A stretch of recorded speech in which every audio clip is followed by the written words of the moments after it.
Welcome friends, मैं मनोज कुमार टटवाल आपका स्वागत करता हूं अपने इस वीडियो में।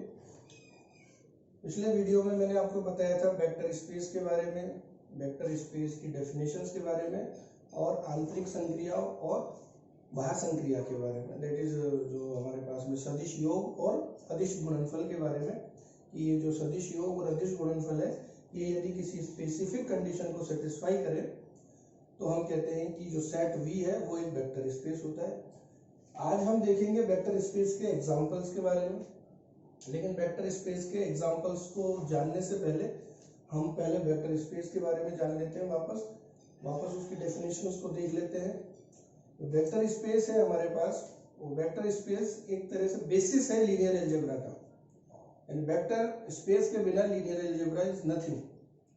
तो सबसे पहले हम वेक्टर स्पेस को देखेंगे, उसके आगे फिर हम उसके एग्जांपल्स को देखेंगे, फिर नेक्स्ट जैसे टॉपिक आते जाएंगे उन टॉपिक के बारे में हम अध्ययन करेंगे। वेक्टर स्पेस का जो टॉपिक है वो यूनिवर्सिटी के एग्जाम्स के पॉइंट ऑफ व्यू से भी बहुत इंपॉर्टेंट है। इसकी डेफिनेशंस, इसकी थ्योरम्स कभी ना कभी हर साल दर साल एग्जाम में जरूर आती है। तो इस टॉपिक को पढ़ना समझना हमारे लिए बहुत ज़रूरी है।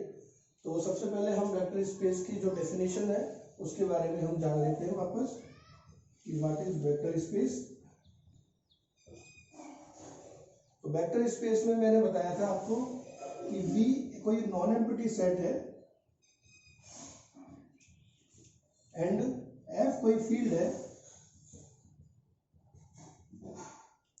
एवं दो संक्रियाएं हैं हमारे पास में, इंटरनल ऑपरेशन और एक्सटर्नल ऑपरेशन, जो डिफाइन है V के अंदर। अगर ये इंटरनल ऑपरेशन और एक्सटर्नल ऑपरेशन, ये इन 5 कंडीशंस को, जिसको हम बोलते हैं V1, V2, V3, V4 and V5, in 5 conditions को सेटिस्फाई करे तो हम कहते हैं कि V is a vector space over the field F। अब ये 5 कंडीशंस कौन सी होती हैं, इनको हम देखते हैं। पहली कंडीशन कि जो V है वो एडिशन के लिए एक अबेलियन ग्रुप होना चाहिए या कम्पिटिटिव ग्रुप होना चाहिए। दूसरी कि प्रत्येक alpha beta belongs to V के लिए, और एक एलिमेंट F के लिए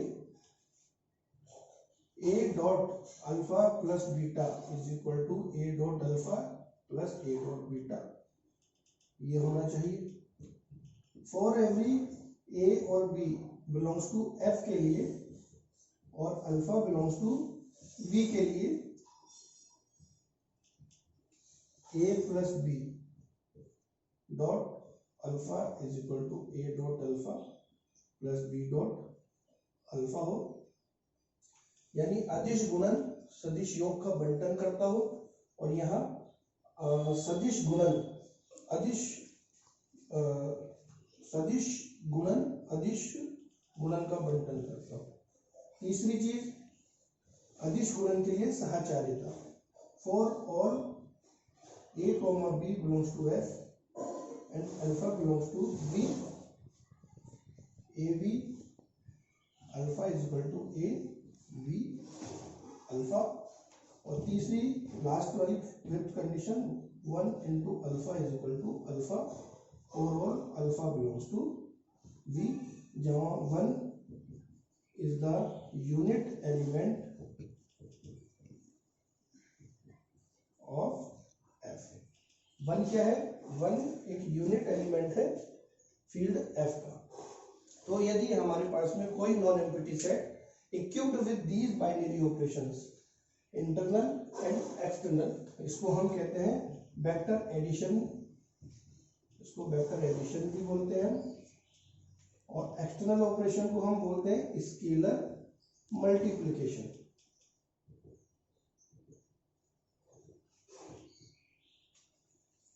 इन दोनों संक्रियाओं के साथ ये पांचों कंडीशंस भी अगर सेटिस्फाई होती है तो हम कहते हैं कि V is a vector space over F।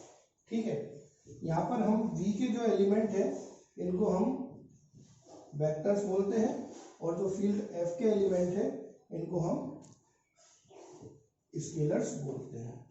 तो वापस एक बार देख लीजिए, V is a non empty set and F is a field, then V is said to be vector space over the field F if V satisfies V equipped with two binary operation with first of internal and second of external and satisfy the following five axioms, then V is said to be vector space over F। तो ये हमारे पास vector space की definition हो गई। इसको vector addition भी बोलते हैं, इस ऑपरेशन को, एक्सटर्नल ऑपरेशन को स्केलर मल्टीप्लिकेशन भी बोलते हैं। V के जो एलिमेंट है उनको हम वेक्टर बोलते हैं और फील्ड के जो एलिमेंट होते हैं उनको हम स्केलर बोलते हैं। इसके आगे हम देखते हैं इसके एग्जाम्पल्स के बारे में कि एग्जाम्पल्स ऑफ वेक्टर स्पेस। कुछ सवाल करेंगे हम और प्रूफ करेंगे कि जो सेट है वह किसी फील्ड के ऊपर वेक्टर स्पेस होगा। Then examples of vector space. तो पहला एग्जांपल अगर हम देखें तो पहले एग्जांपल में the set of all m cross n real matrix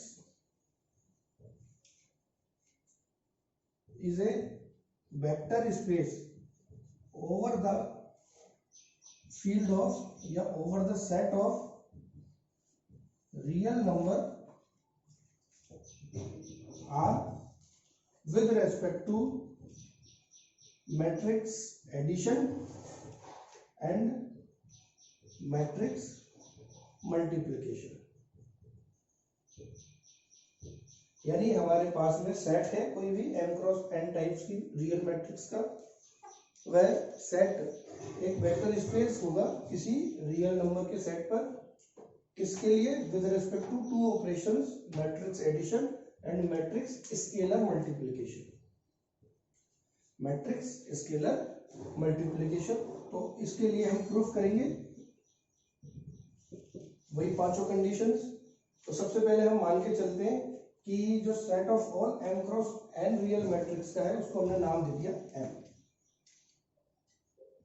m कोई सेट है रियल मैट्रिक्स का। रियल मैट्रिक्स मतलब इसके एलिमेंट रियल नंबर होंगे। Be the set of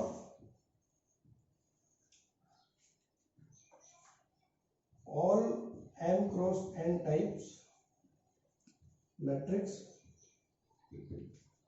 then for all a comma b belongs to m। a और b दो m के element है, तो m a किस तरह का होगा? कुछ इस तरह का a i j m cross n, और b भी कुछ इस तरह का होगा b i j और m क्रॉस n। और दोनों ही जो है एंट्रीज वो क्या होगी? कोई real numbers b i j भी R का एलिमेंट होगा। तो किसी भी दो matrix A, B belongs to M के लिए जो मैट्रिक्स एडिशन है वो किस तरह से डिफाइन होता है कि Aij plus Bij is equal to Aij plus Bij। ये matrix M cross M, M cross M, M cross M and matrix scalar multiplication. ये एक एलिमेंट फील्ड का हो गया, एक एलिमेंट m का हो गया, then Aij is equal to Ai, ये स्केलर मल्टीप्लिकेशन हो गया। तो मैट्रिक्स के लिए मैट्रिक्स एडिशन इस तरह का होगा और मैट्रिक्स स्केलर मल्टीप्लिकेशन इस तरह का होगा। तो ये दो हमारे पास में एक्सटर्नल ऑपरेशन और इंटरनल ऑपरेशन हो गए। अब इन दोनों ऑपरेशंस के लिए यदि पांचों कंडीशन सेटिस्फाई होती है वेक्टर स्पेस की, तो हम कहते हैं कि V या M जो set of all m cross n real matrix का है वो एक वेक्टर स्पेस होगा over the field of real numbers या over the set of real numbers. तो हम देखते हैं सबसे पहली कंडीशन जो हम प्रूव करते हैं V1 कि m प्लस क्या होना चाहिए? अबेलियन ग्रुप होना चाहिए। ग्रुप के बारे में हम बीएससी पार्ट फर्स्ट में पहले से ही पढ़ चुके हैं कि ग्रुप क्या होता है। कुछ स्पेसिफाई एग्जाम्स होती हैं, कुछ प्रतिबंध होते हैं। उनको यदि कोई सेट जो एक कोई बाइनरी ऑपरेशन को इक्विप्ड रखता है, अपने डिफाइन होता है, उसके रेस्पेक्ट में यदि वो कुछ स्पेसिफिक कंडीशंस को सेटिस्फाई करे तो वो जो सेट है वो एक ग्रुप कहलाता है with respect to that binary operation. उसमें कौन कौन सी कंडीशंस होती है कि सबसे पहली चीज तो जो बाइनरी ऑपरेशन है वो क्लोज होना चाहिए। सेकंड, एसोसिएटिव होना चाहिए बाइनरी ऑपरेशन। तीसरा, आइडेंटिटी एलिमेंट होना चाहिए उस सेट के अंदर। चौथा, प्रत्येक अवयव के लिए एक इनवर्स एलिमेंट भी होना चाहिए। और पांचवा, अबिलियन ग्रुप होने के लिए कम्यूटेटिव प्रॉपर्टी को भी सेटिस्फाई करना चाहिए। तो सबसे पहले हम इसमें देखते हैं कि हम दो मैट्रिक्स लेते हैं m क्रॉस n टाइप्स की। जब उनको ऐड करेंगे तो हम पाते हैं कि जो रिजल्टेंट मैट्रिक्स है वो भी क्या होगी, एक m क्रॉस n टाइप की मैट्रिक्स होगी। इसके बाद में एसोसिएटिविटी में देखें हम तो मैट्रिक्स एडिशन के रेस्पेक्ट, जो एडिशन बाइनरी ऑपरेशन है, matrix addition is associative always. तीसरे देखें हम तो हमारे पास m क्रॉस n टाइप की आइडेंटिटी मैट्रिक्स भी मिल जाएगी। चौथा देखें हम तो यहाँ पर जो m है वो है रियल मैट्रिक्स है। तो रियल मैट्रिक्स का जो हमारे पास में रियल नंबर्स जो होता है उसका जो इनवर्स एलिमेंट होता है विद रिस्पेक्ट टू एडिशन, वो क्या होता है, वही नंबर विद नेगेटिव साइन होता है। तो जो m हमारे पास कोई मैट्रिक्स है तो उसका जो इनवर्स होगा with respect to matrix addition, वो भी एक मैट्रिक्स होगी विद नेगेटिव साइन। और नेगेटिव साइन वाली जो एंट्रीज है वो भी रियल नंबर्स होती है। तो प्रत्येक मैट्रिक्स के लिए एक इनवर्स मैट्रिक्स मिल जाएगी हमें with respect to matrix addition. चौथा, मैट्रिक्स एडिशन, जो रो मैट्रिक्स जो एडिशन होता है वो कम्यूटेटिव भी होता है। ठीक है, तो ये चीजें हम जानते हैं, तो हम यहाँ पर इसको प्रूफ नहीं करेंगे, हम बस लिख सकते हैं कि m प्लस एक अबेलियन ग्रुप होता है। V2 जो प्रॉपर्टी है हमारी, V2 प्रॉपर्टी में हम देखते हैं कि हम एक एलिमेंट लेके चलते हैं f का और दो एलिमेंट ले लेते हैं हम m के। तो हम प्रूफ करेंगे a dot a plus b बराबर a dot a dot b। हमें ये प्रूफ करना होता है, तो हम ये लेके चलते हैं a dot a plus b. तो a डॉट, इसको हम ऐसे लिख देंगे a i j b i j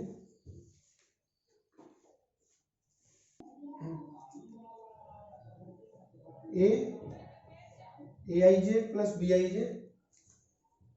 matrix का एडिशन इस तरीके से डिफाइन है, इसको हम मल्टीप्लाई करें a i j b i j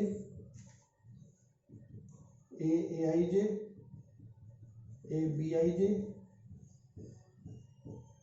a i j a b i j, that is a dot b. तो कंडीशन V2 भी हमारे पास सेटिस्फाई है। नंबर 3, दो एलिमेंट लेते हैं हम फील्ड के, एक एलिमेंट लेते हैं, एक मैट्रिक्स लेते हैं हम m की।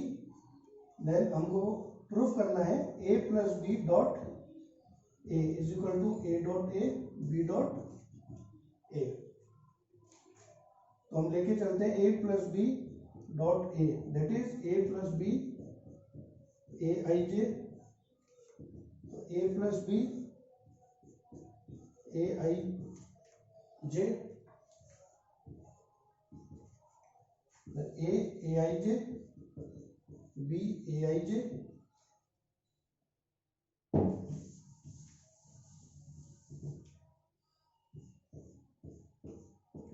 a i j b a i j a dot a and b dot a। तो नंबर जो तीसरी है कंडीशन वो भी हमारे पास में सेटिस्फाई है m सेट m के लिए। चौथी कंडीशन हम देखते हैं एसोसिएटिविटी ऑफ स्केलर मल्टीप्लिकेशन। दो एलिमेंट लेके चलते हैं हम फील्ड के, एक एलिमेंट लेके चलते हैं हम m का a, then a b a is equal to a b matrix a i j is equal to a b a i j के साथ में, जो कि हमारे पास स्केलर मल्टीप्लिकेशन होता है मैट्रिक्स का, ए बी ए आई जे ए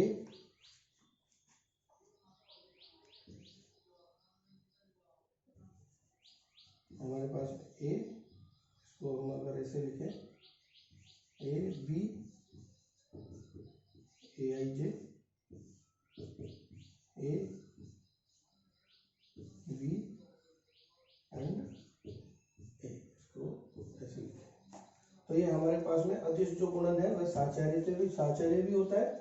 और जो लास्ट कंडीशन है कि हम जानते हैं कि 1 belongs to R, there exist 1 belongs to R such that 1 into a is equal to a for all a belongs to m. m क्या है? m is the set of all m cross n types real matrix. तो यहां हम देखते हैं कि जो m में डिफाइन जो दो संक्रियाएं हैं, मैट्रिक्स एडिशन और मैट्रिक्स स्केलर मल्टीप्लिकेशन, वो इन पांचों कंडीशंस को सेटिस्फाई करती है। तो हम कहते हैं कि m is a vector space over the set of real numbers. तो हमारे पास में जो m है वो क्या हो जाएगा? एक वेक्टर स्पेस हो जाएगा, किसके ऊपर? सेट ऑफ रियल नंबर्स के ऊपर। तो इस तरीके से ये एक एग्जांपल हमने देखा है वेक्टर स्पेस का, वेक्टर स्पेस की डेफिनेशंस देखी, वेक्टर स्पेस का एग्जांपल देखा। इसी तरीके से आगे आप स्वयं भी एग्जांपल कर सकते हो। आज के लिए इतना ही। नेक्स्ट लेक्चर में हम इसके और एग्जांपल्स देखेंगे और आने वाले जो भी टॉपिक है उनके बारे में भी हम अध्ययन करेंगे। Thank you.